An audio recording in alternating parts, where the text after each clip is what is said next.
território nacional foi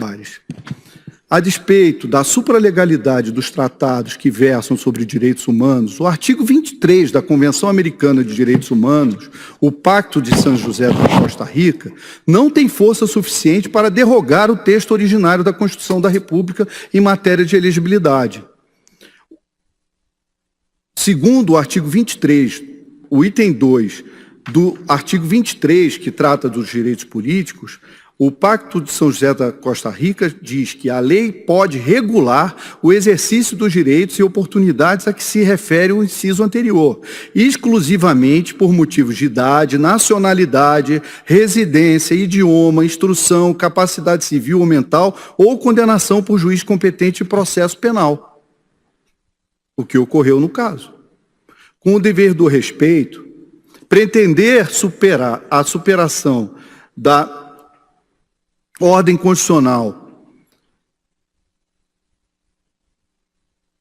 de forma a infirmar todos os óbices às candidaturas que não sejam fundados em motivos de idade, nacionalidade, residência, idioma, instrução, capacidade civil ou mental, ou condenação por juiz competente em processo penal, impediria muitas hipóteses de inelegibilidade constitucionais e infraconstitucionais, há muito sedimentadas no direito brasileiro e sufragadas pelo próprio Supremo Tribunal Federal.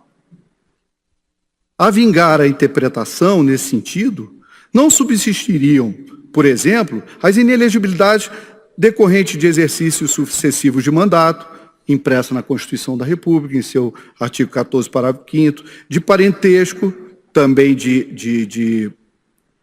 inscrito na Constituição Federal, de condenações eleitorais, de rejeição de contas públicas, de improbidade administrativa, de renúncia de mandato, de demissão no serviço público, ou seja, a lei complementar 135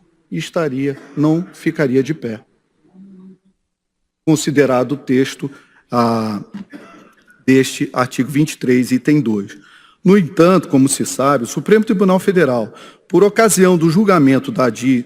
4578 e das ADCs 29 e 30, assentou plena constitucionalidade do referido diploma legislativo, inclusive no tocante à instituição de novas hipóteses de inelegibilidade fundadas em imperativos de moralidade. Por esse motivo, eminente senhora presidente, eu vou passar agora aqui a parte conclusiva do meu voto,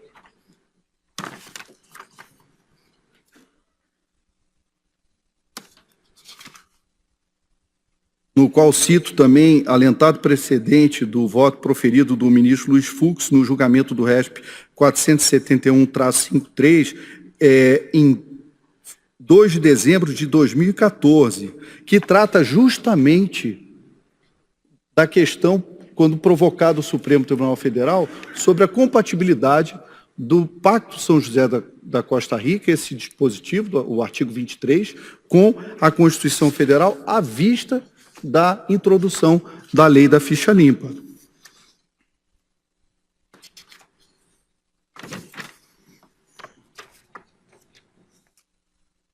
Agora, quanto à execução do acórdão, os efeitos por essas razões, ante a inexistência de alterações fáticas ou jurídicas supervenientes aptas a afastar a inelegibilidade, mantenho a posição no sentido do indeferimento do registro, acompanhando com a devida vênia do ministro Luiz Edson Fachin, e passo a parte do meu entendimento sobre a execução do acordo, senhora presidente. Reconhecida a inelegibilidade, assentado o óbice à candidatura, cumpre-me manifestar acerca do momento de execução do presente acordo, bem como, em razão da repercussão do caso no tocante aos atos de campanha, especificar estritamente quais são os seus efeitos. A jurisprudência desta Corte é uníssona no sentido de que a execução dos acordos do Tribunal pressupõe tão somente a respectiva publicação, sendo dispensável o esgotamento dos recursos no âmbito do Tribunal Superior Eleitoral, e trago precedentes. Portanto, uma vez publicado o acórdão em sessão, é possível a plena execução da decisão do Tribunal Superior Eleitoral que indefere o pedido de registro de candidatura, não sendo necessário aguardar o julgamento de eventuais embargos de declaração, recurso que é, ademais, desprovido de efeito suspensivo. No que diz respeito aos efeitos desta decisão, entendo que eles devem ser plenos,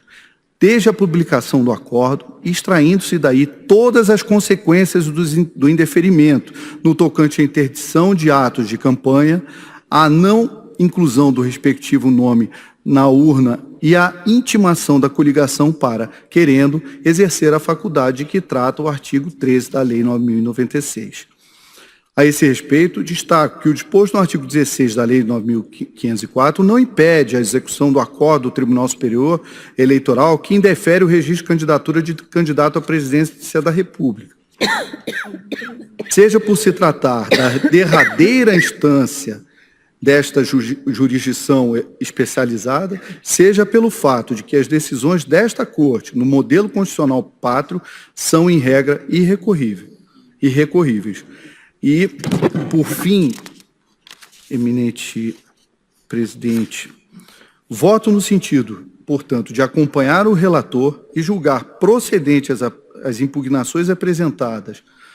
indeferindo o registro de candidatura de Luiz Inácio Lula da Silva ao cargo de presidente da República, em razão da incidência da inelegibilidade descrita no artigo 1º, inciso 1 e 1 e 6, da Lei Complementar 64/90, julgando prejudicados os pedidos de tutela de evidência e ou urgência formalizados nos autos. A única divergência que faço, eminente senhora presidente, eminentes pares, é o que consta do do item 65 do voto do eminente ministro relator, quanto a imposição de se reconhecer que o candidato deixa de ser considerado subjúdice a partir do momento em que sobrevém decisão de órgão colegiado da Justiça Eleitoral, Tribunal Regional Eleitoral ou Tribunal Superior Eleitoral, em que o registro de candidatura é indeferido. Então, apenas com uma divergência pontual, pelo menos a princípio, por agora, com relação a esse item, eu voto acompanhando em todo o resto, o eminente relator. É assim que voto, senhora presidente.